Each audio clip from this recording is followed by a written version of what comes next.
Welcome to the Strong, Single and Human podcast. A real look at single parenting, how to navigate the ups and downs of life with kids on your own while keeping sane. We cover all manner of subjects from domestic violence, dealing with childhood trauma, through to fussy eaters and how to help your kids become resilient.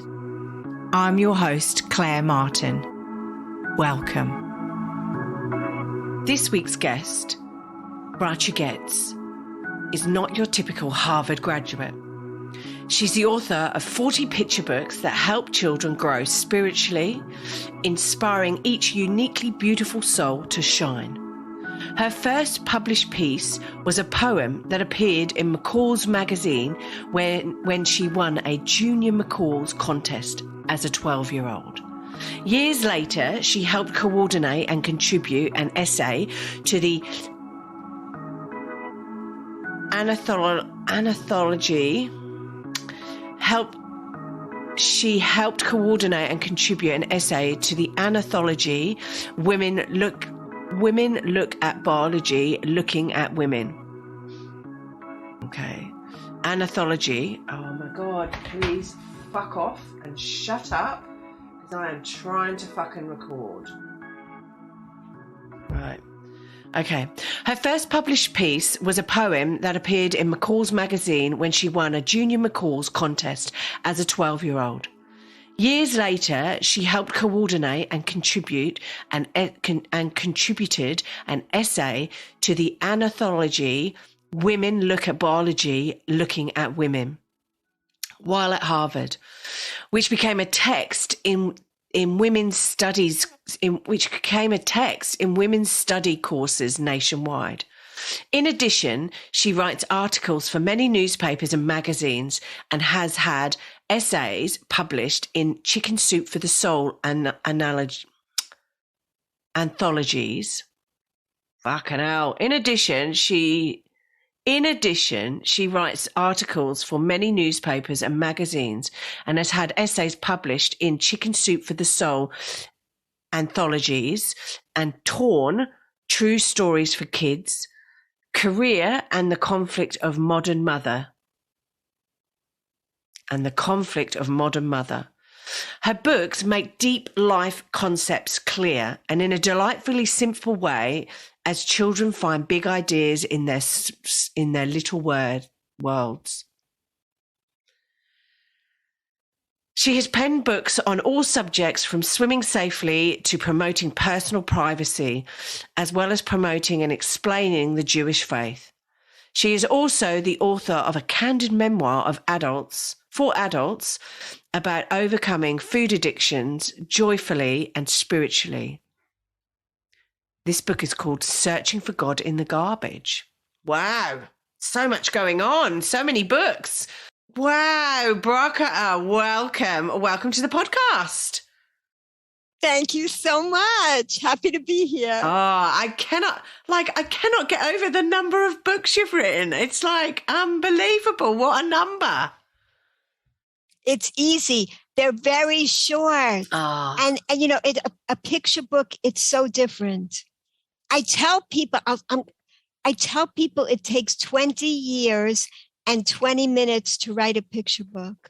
Wow. You walk around with the idea for 20 years. I meet people all the time that say, I have this idea for a picture book. It's been in my head for years.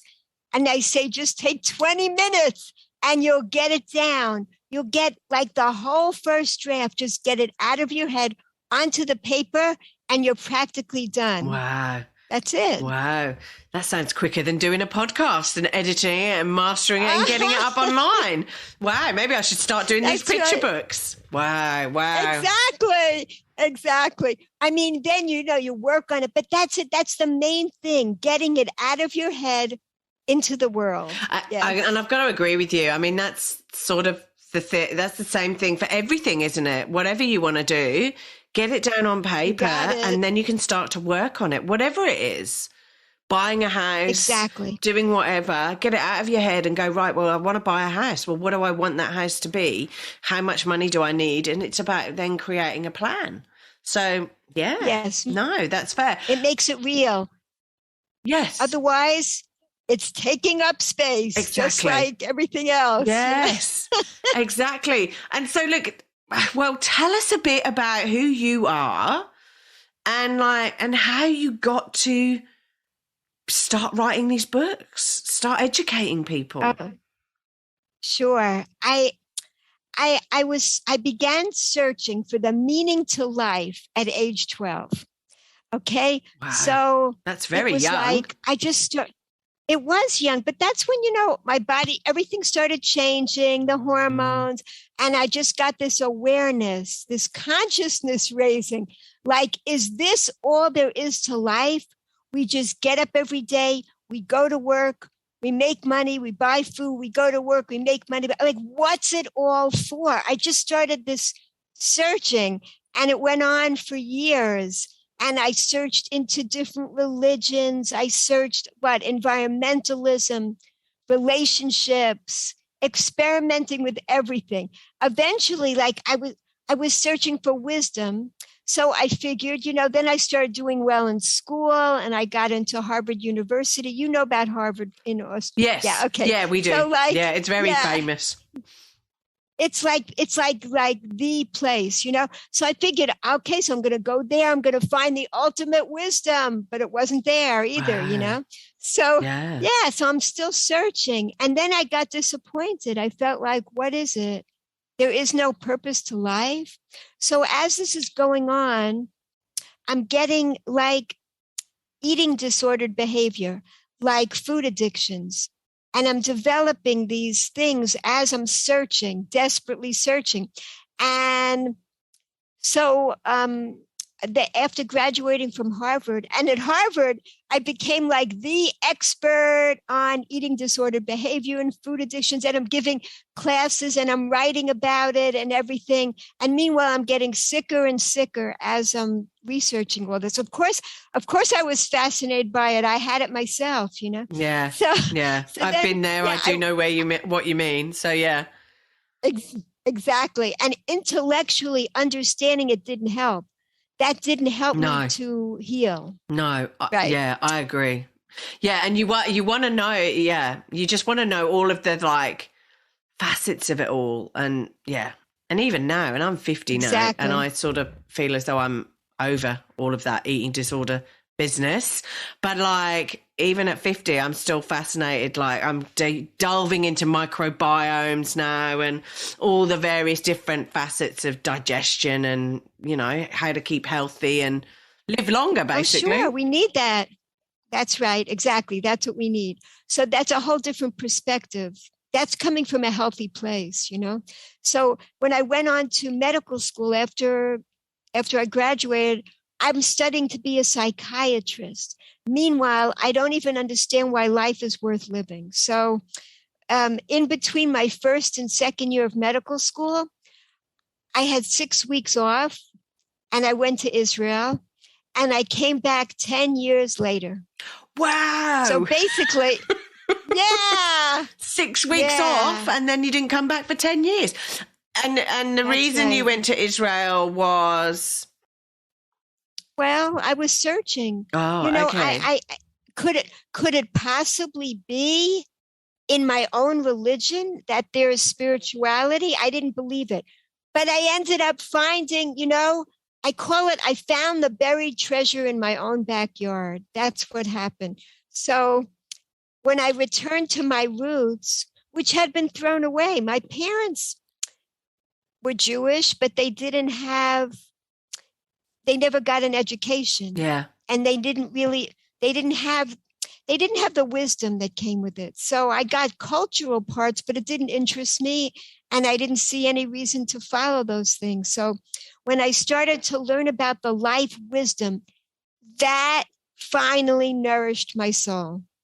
And I tried to figure out why, when I finally got the nourishment that my soul was craving, why was I able to heal from the food addictions? Because what my book is about, my memoir is about, my only book for adults, is about that it's the emptiness that we feel inside. It's not a physical emptiness, it's a spiritual emptiness. And my soul was genuinely starving. And unless we give ourselves spiritual nourishment, then we can't thrive. Yeah. That's what I learned. So basically, the reason I'm here on your show is because I love sharing, especially like with women. I love sharing how we can nourish our hungry souls. Yes. Well, how do we do that? Because I know you went off for like 10 years, okay? And some of us single parents, right? Mums and dads, we don't have 10 years to go off and do things like that, right? So how do we do that? How do you do it? Right. Is there a simple way of doing it without disappearing for 10 years? Although sometimes I want to disappear for 10 years. No, absolutely. And that's what I gained. That's why, I finally came back with the wisdom that I gained. And then I started writing children's books because I wanted children to grow up with the wisdom, like have the wisdom for how to have a joyful life from the very beginning. Because we're all playing catch up otherwise, the rest of our lives. We could get these tools from the very beginning of life wisdom, instructions really for living a joyful life. So what I learned about is the pleasure ladder, that we're really here to experience the greatest pleasure possible in life with like lasting pleasure. Whoops. Yeah. So basically, the pleasure ladder has 5 levels to it. And what I just realized recently is that 5 is perfect because it's showing us that this pleasure is within our grasp. It's within our hands. It's totally empowering. It's not dependent on anybody else. As a single parent, this is how we can have pleasure at any moment. The lowest level of pleasure are all the physical pleasures. These 5 levels of pleasure, they correspond to the 5 levels of the human soul. So it's universal. The lowest level has to do with all our 5 senses. What brings us pleasure to our bodies also has the potential to elevate our souls. How? If we experience them with gratitude. So music, movement, dance, natural foods, being in nature, all these things, they have the potential to both elevate our bodies, they nurture our bodies and our souls. When we experience them with mindful gratitude. Yes. That's it. So the second level is love. Now, love in this definition, this from ancient mystical wisdom, it's not dependent on anybody else. Love, not dependent on anybody else. How is that possible? Because it all is with our own minds. If we focus on the virtues of another, then we have this warm emotional feeling. A person in prison can focus on what a grandmother once did for them, and they suddenly have this feeling of encouragement, this warm emotional feeling. So we have the potential to experience this at any moment. We don't have to sit by the phone, wait for someone to call, feel loneliness. No, we can bring love into our lives by focusing on the virtues of another. Okay, and that brings more lasting pleasure even than the physical pleasures. What's higher than that? Doing something meaningful, positive and meaningful in the world. Okay. It's a way for us to give back. We're experiencing gratitude and giving back to the world, the life that we've been giving. When we do something meaningful, we feel a connection. Because when we have an addiction, it's because we feel alienated, we feel estranged, we feel separation. Well, pain, basically, don't we? We feel unhappy with what we do. You know, we feel unhappy with what's gone on to us, but also like when you and I was thinking about it when you were talking about love and all of those sort of aspects, and actually thinking about somebody who's loved us and done something really good for us, right? We also choose what we think about, right? So if you're going to think all evil, horrible, painful things, right, then you're not going to have a good time, are you? But if you can actually but it's true, and so if you can think about, if you can forgive, and if you can have empathy for people, and if you can, and if you can love aspects of what a person is doing, right? And actually go, okay, that person is not healthy for me, and I recognize that, but they're a person, they're a human being. They have thoughts, emotions, and feelings. They might be doing something hurtful to me because they don't understand how to express and show love or whatever. And we're going all a bit mystical here, but so and we have a choice about how we think mentally and how we are and our being. And giving back is definitely definitely one of those things that actually giving gives more joy to yourself than actually taking. Exactly.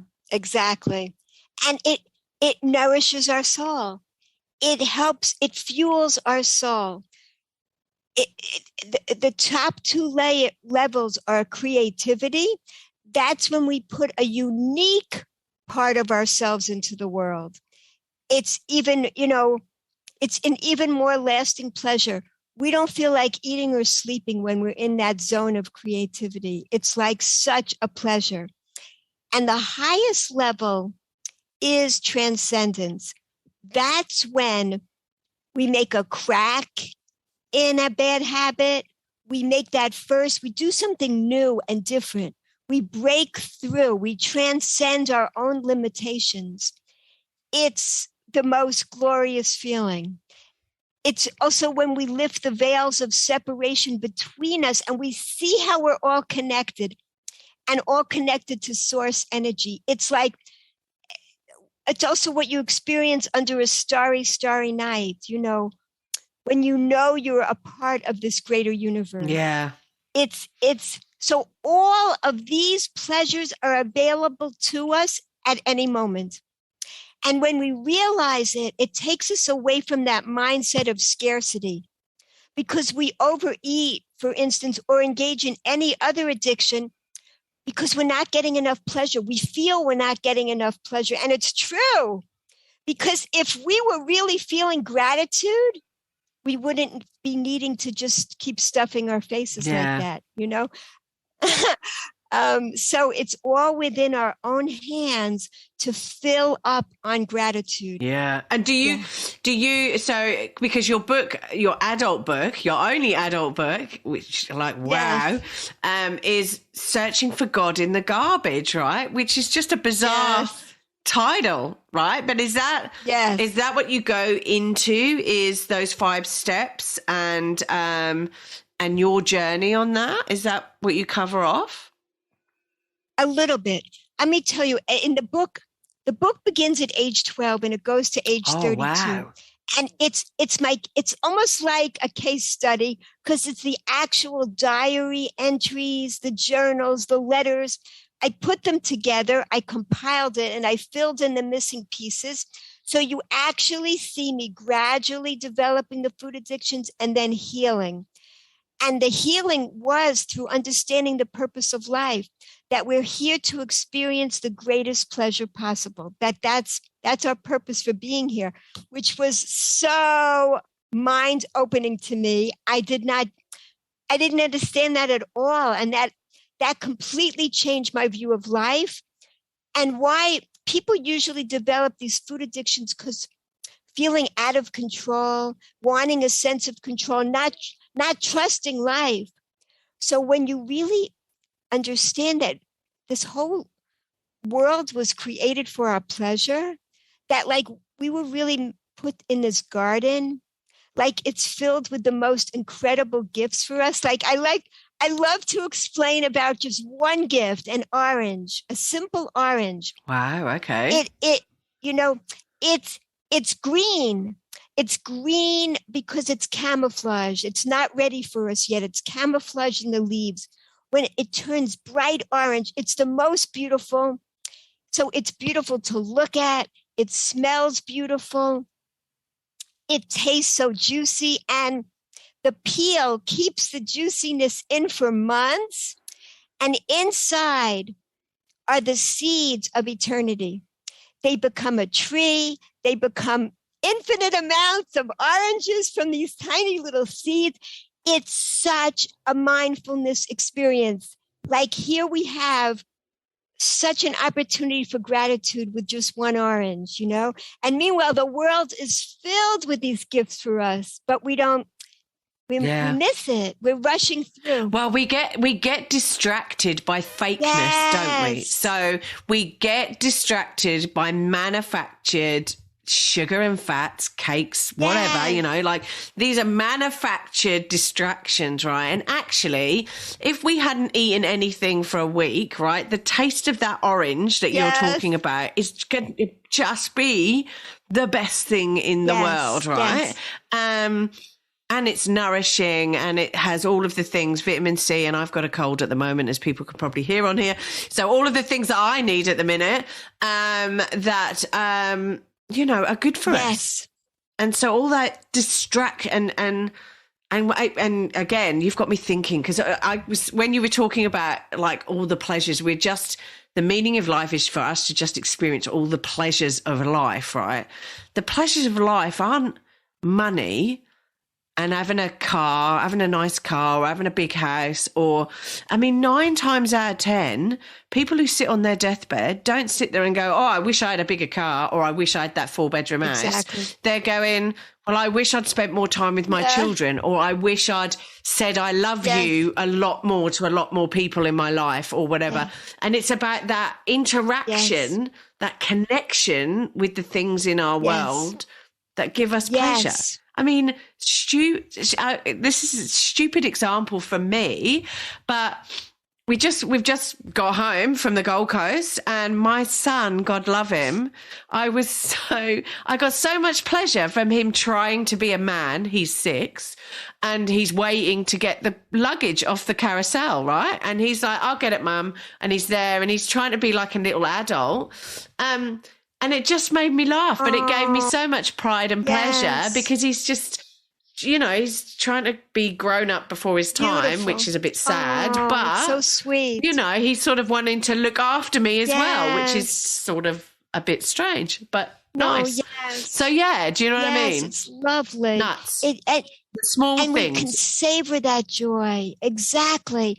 Linger longer in that joy. It's so beautiful. Yeah. That's really what we're here. The price to pay to climb the pleasure ladder is just one thing, and that's gratitude. Filling our lives with gratitude. We have an expression, who is rich? Those who are happy with what they have. I agree with you. You've got to be grateful about I mean, look, at the end of the day, where are you? You're in New York, aren't you? I'm in Baltimore, Maryland, but that's Baltimore. Close enough. Well, there we go. Hey, what do I know about the geography of the States? But like, I'm in Melbourne, right? But you've got a roof over your head. I have a roof over my head. I've got food. Yes. I've got abundance of food. I should be probably losing a bit of weight, but you know, but that's what we should be grateful for. Yes, exactly. And as you brought up, we get attracted to these comforts, like an orange flavored tangy taffy instead of a real orange. So the orange flavored tangy taffy, it's got a wrapper that when you throw it off, it pollutes the environment, as opposed to that orange, which is so good for the environment. It's like and why do they do that? It's that sense of wanting to be in control. Oh, I could make something better than an orange. This orange flavored tangy it's so much. It's not good for us. The junk food, like you were saying, it has these enormous quantities of fat and sugar and salt that are not found in nature. Nature doesn't do that to us, you know? Because it's not good for us. That's why. Exactly. When our bodies eat that stuff, oh my gosh, I wrote this book. My newest children's book is called Let's Stay Healthy. I know. I've seen it. Yes. Yeah. A parent called me during the pandemic and she's like, you got to write a book. The children are eating terribly. They're not exercising. They're not sleeping. I cover all these things. And because of my background in public health, which I love, I explain why. That's what children want to know, why. So when we eat these unnatural junk food, it's almost like getting a cut. When we get a cut on our hand, like all the blood vessels come rushing to help out, it causes inflammation. The same thing when we eat this food, the body doesn't know what to do with it. It's like, whoops, I'm sorry. It's like, what are you giving me? You know what I mean? The body is going, what are you giving me? This is not anything normal. I don't know what to do with it. So it causes inflammation, and that's what causes disease. This is the chronic inflammation causes chronic disease. And that's why now children too are getting type 2 diabetes. I know. It was never prevalent before. No. But now junk food is prevalent. How do I stop it? I thought I turned it off. Oh my goodness. I can't. Okay. I can't even hear it. It's okay. We're having one of those mornings. Good. It's Monday. It's fine. But no, but I agree with you. Like, if you feed your body junk, right, then your body's sitting there and going, well, okay, thanks, but these aren't the tools that I need to fix you or to clean you out or to help make you live longer. What do I do? It's almost like are you okay? Yeah, I'm trying to turn it off. There we go. Go ahead. So it's almost like your body's saying, well, thanks for this, but I can't stick things together with, like, you've given me, like, I don't know, silly putty instead of super glue. So how am I supposed to stick your cut together with silly putty? I need super glue as such. I'm never good at analogies, though, I have to say. No, but that's it. That's exactly what's happening. Our body does, and we don't have to feel guilty. When we eat junk food, this is the thing, when we eat junk food, we can't just eat one little piece of it because it was designed to be addictive. So we shouldn't feel guilty when we overeat the junk food. We're just responding the way the lab designed for us to respond to the junk food. That's why the more we stay away from it, the better, because we don't have to blame ourselves when we eat the whole container of ice cream, the whole box of chocolate chip cookies, because we're responding exactly the way they wanted us to respond. The junk food is designed to be delicious and addictive, while the natural foods are designed to be delicious and nutritious. They're totally different entities. The junk food has more in common with cigarettes and cocaine in its effect on our body than it has with an apple or an orange. It's more similar to our body responds the way it does to cigarettes or cocaine in an addictive fashion and that's not how it responds to an apple or an orange. It's just not our body. And we have the potential to feel gratitude. When we finish the whole bag of potato chips, we don't feel gratitude.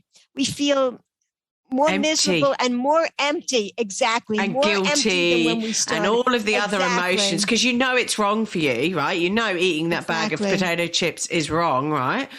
Or maybe you should have only had 5 or whatever, but you go and smash a whole bag of it. You go and smash a whole bag of it. You go, oh, I shouldn't have done that. That's not good for me. That's not good for my body. And then all the chemicals and all the other shit that's in it, you just go, that starts having an effect on you and everything. Yeah, look, I'm trying to educate my son, but, you know, the problem is all of this junk food is is brightly coloured and like, you know, offers plastic toys and, you know, all this fluffy stuff that it shouldn't really be offering, but it does because it's there to sell. Yes.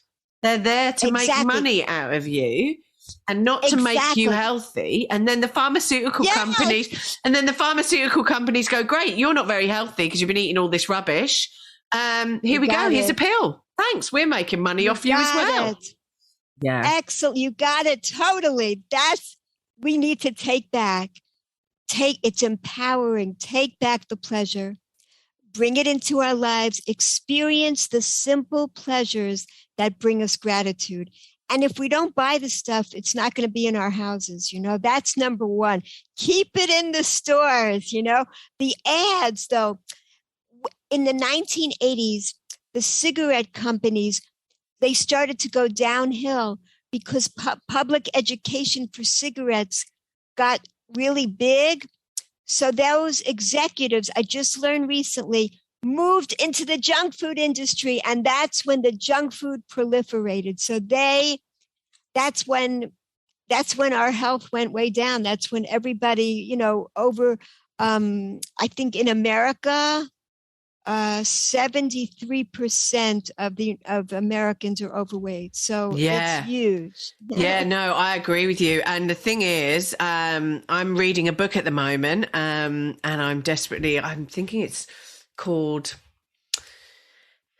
Good Fats or something like that. I'm trying desperately to Google it while I'm talking to you. Okay. Or it's the truth about good fats or something like that. I'm trying to... Yeah, the good fats, you know, they come from the natural foods. It's like avocados, coconut, olive oil. The less processed, the better. The more vitality is in the food. There's still life to it, you know? That's right. The book I'm reading is by Dr. Peter Brokener. Oh God, I'm so rubbish at surnames. And it's called A Fat Lot of Good. And it goes into a lot of these studies and a lot of the stuff that you're talking about the 1980s and the 1990s, where there were all of these people who were doing experiments and studies and scientists who basically got the theories wrong on what was good for us and what was bad for us, and sugar wasn't good for us and fats weren't good for us, and then, you know, and sugar-free was good for us. Right. But then fat-free was good for us, or whatever one came first, but they put lots of sugar in it. So that was just as bad for us. And exactly. And it's a really, really interesting book because it goes into diabetes and, you know, the increase in diabetes now and all of those various different things. And so, it's a really, really good book that I'm reading. It's, I agree with you. It's about educating yourself. Yeah. We make things complicated. Eat the simple foods. Eat them as simply as possible. Yeah. And that's when we can feel the gratitude. It's such a better chance for that mindfulness experience, and just realize that we have this ability every day to get into a joyful state, really of ecstasy. I'm telling you, it's like it's available to us. Yeah. We any moment that we're spending being grateful is a moment that we're not spending being miserable. It's just, so keep those moments coming. Yeah. And like, I have to agree with you. And like, I've changed my diet over the last year because I used to be a meat eater. And last May, I went vegan. I still eat meat occasionally, but I went vegan last May. And it takes a while. Like, it does take a month, 6 weeks, 2 months to actually adjust your taste buds and to adjust your cravings. Because at the end of the day, like you were saying, you're addicted like to these chemicals and sugars and fats and things like that. So it's about changing and adapting that. And I don't necessarily, I'm so not perfect because I've just been away on holiday, right? So I've had chips and I've had things that, you know, I shouldn't have been eating. But it's very hard to eat healthy when you're not actually at your own house as such. Yes. So it's hard to find things, but especially where we were. So, but you can do it, and you can live healthy, salads and bits and pieces. Yeah. I know it sounds rubbish, and I know it sounds like you're actually going without, but it's not once you actually wean yourself off the fats and the sugars and all the greasy shit that's out there that actually is bad for you. Yeah, it's not about restrictions, because people you cannot live long with restrictions. You can't keep that up. The idea is to bring on more pleasure into your life. Pour it in. On the show, My 600-Pound Life, the people all say the only thing that was bringing me pleasure is food. So what else brings you pleasure? Identify what brings you more pleasure than eating. We just went through that. What brings you more pleasure than eating? Focusing on the virtues of another, doing something meaningful. I was on another show, and the guy said he was sitting by himself.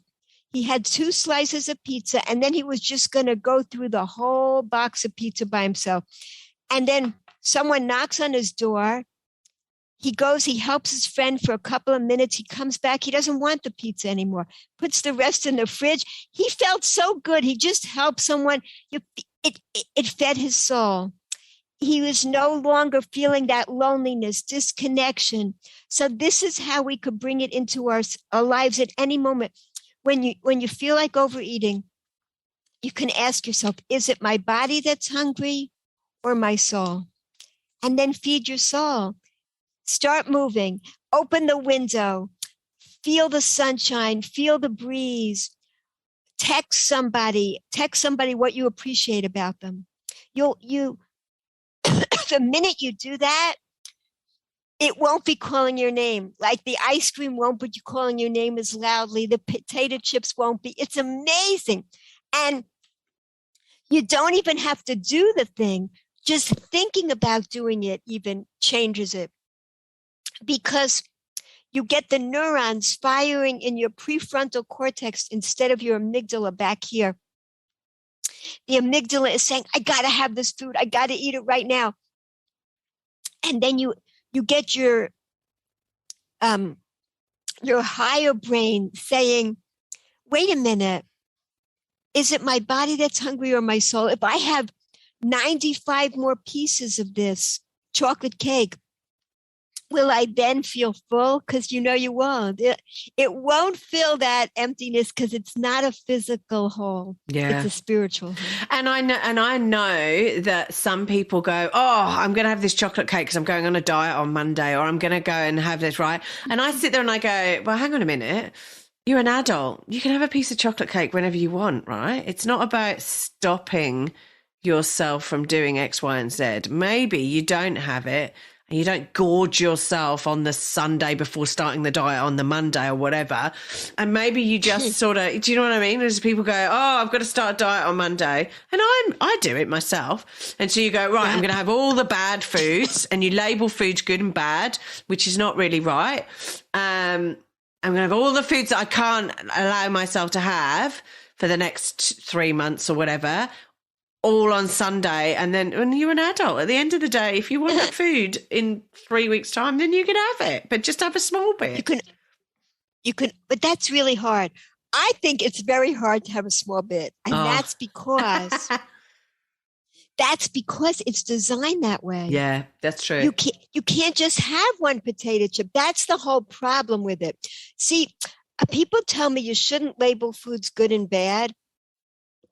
But you should have an education about them. I say, I'm just opening up our eyes. We need to be educated because the ads are educating us the wrong information all the time. They're getting us to think that the potato chips is going to give us happiness. The soda is going to give us, the greatest time. And they're tricking us.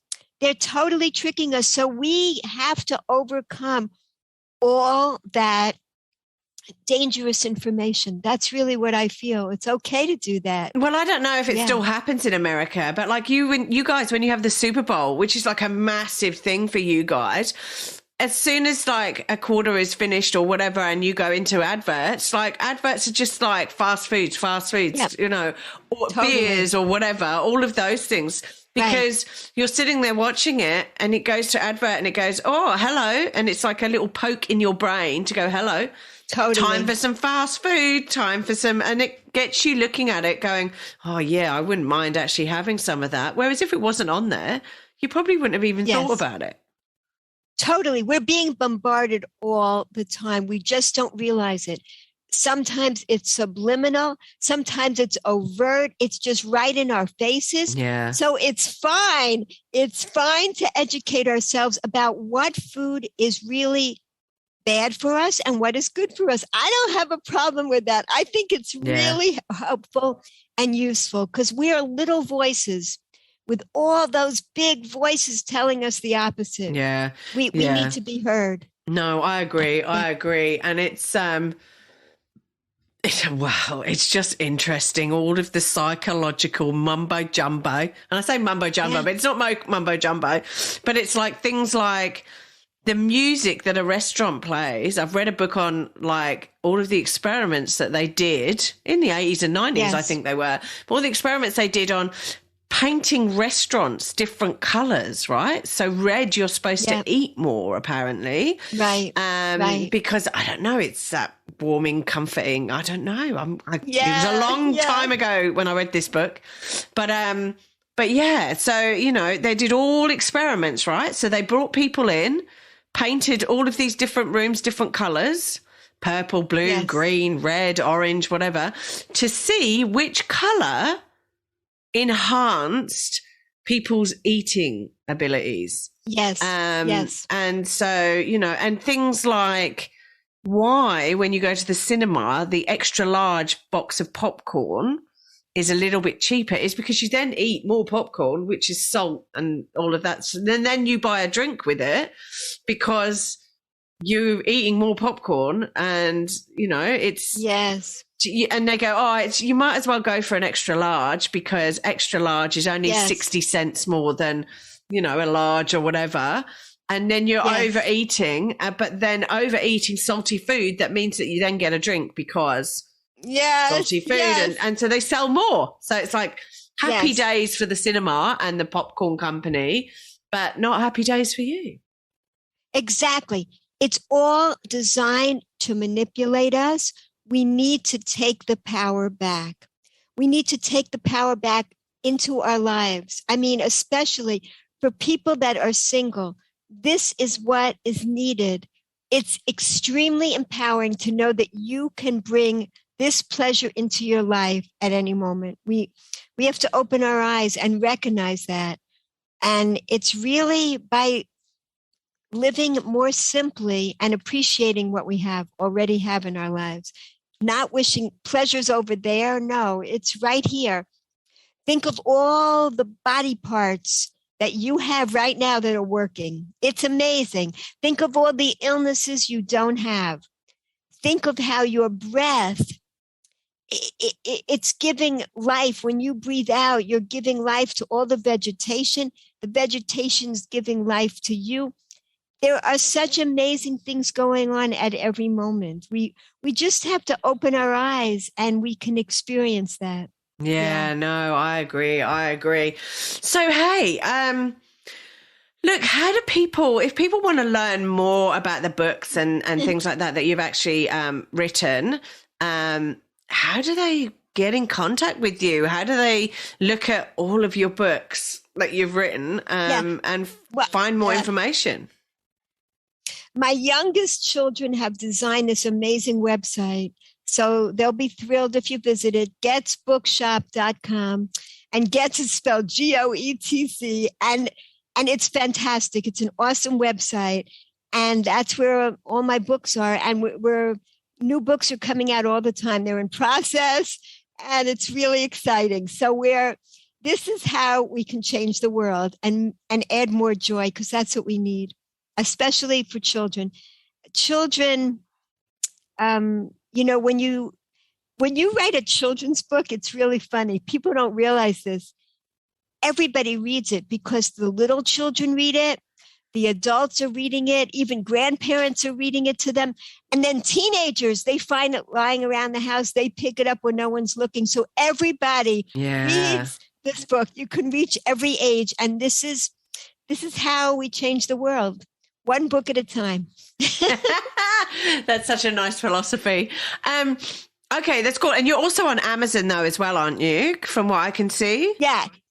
Oh, and through the Goetz bookshop, you could get the books on Amazon too. So if you go there, it just takes you to the Amazon sites also. Yeah. And look, and you've got a Facebook page, and are you on Instagram as well? Instagram, Facebook, Twitter, LinkedIn, every place. Yeah, every place. I know. Everyone has to be everywhere nowadays. No, that's great. Yeah. So people can actually connect with you on there and go from there as well, can't they? Yeah, sure. And I give presentations all around the world. I love it. Going to Australia, going to Africa, going to Asia, sitting here in my home doing this, flying everywhere, No, that's great. No, well, let us know when you're coming over. That would be awesome. We can meet you in person. No, not really. Oh. I'm sitting here. I'm in my spaceship and you're like online going all over the world. Yeah, in cyberspace. Totally. God, I love cyberspace is so much more convenient. Well, it is. Yeah. It is. It definitely is. Okay, cool. So look, thank you so much for coming on here and talking about, your journey with like overcoming the food addictions and your 5 steps to pleasure, which I think we all definitely need to follow. And have you got any children's books on those 5 steps? Did you? Oh, I haven't done that yet, but I do. Okay, yeah. But I do have a book, The Happiness Box, which is going to be. Oh, that's right. Yes, I've seen that. Yes. It's all about that. And a lot of my books, I do have books about Hashem's candy store, how amazing our fruits and vegetables are, so that children can really get excited about eating them, and let's stay healthy. And I have books of prevention of abuse, really important for our souls to shine. Yeah, I saw that. That's really, really good. Promoting personal privacy, personal safety within kids and stuff like that. And then you've got things like swimming safely, which is just like, which is awesome. Because that's like one of my biggest fears is having, he can swim now, but when he was little, like jumping in a pool and not actually realizing his own limitations. Exactly. It's so important. People don't realize it. Oh my gosh. I have to say this as long as I'm here. I just gave a little talk on this today. People don't realize that drowning is not noisy. It's completely silent. It's really horrible. You have to always be watching. If you have a toddler, never be more than an arm's length away from a toddler. It's that dangerous. Yes. We have to protect our children. And that's what I'm doing. So, hey, I've got one final question for you. What book, and you can't recommend one of your own because we've already recommended those. What book would you recommend to my listeners? What have you, and why? I'm going to recommend, it's not my book. It's The 5 Levels of Pleasure. It's written by the rabbi that I learned it from. Oh, wow. And so he's already written this book. Maybe I'll do my own interpretation someday, but the book exists. The 5 Levels of Pleasure. You can find it online. Wow. And he goes into all these things that we talked about. Yeah? Oh, no, that's awesome. No, that's great. Right. Get out there, people, and go and buy this book. No, it's great. It's awesome. And thank you so much for coming and spending time with us today and speaking to us. It's always fascinating speaking to you. It's great. So look, it's your evening time there, isn't it? Yes, it is. Yeah, it's my Monday morning, your Sunday evening. You've got a whole Monday to start. Amazing. I know. I love that. This is cyberspace. Thank you so much. Yes, it's been wonderful to be with you, Claire. Thank you so very much. No, thank you. Okay, well, look, I'll let you get on with your Sunday evening, just chilling out and getting ready for Monday. And I better get on with some work and get out there and do some work. So thank you. It's been a real pleasure. Yes, exactly. Bye-bye. Bye. Thanks for listening. If you've enjoyed this podcast and you would like to hear more, please hit subscribe wherever you like to hear podcasts. If you would like to support us further, share this episode with your friends and family. And finally, drop us a review on iTunes, as I'd love to hear your thoughts, comments, and ideas. It all helps me to understand and produce awesome content you want to hear just like this. If you want to check out our past episodes, write to us, appear on the podcast, or for links, resources, and show notes, go to our website, www.strongsingleandhuman.com. We are also on all the usual social media platforms, Insta, Facey, and Twitter. I hope you have a wonderful week, and I hope to see you back here again soon. Be kind to yourself, and remember, no one is perfect. We're all just putting one foot in front of the other and doing our best. I'm Claire Martin, and you've been listening to the Strong, Single and Human podcast.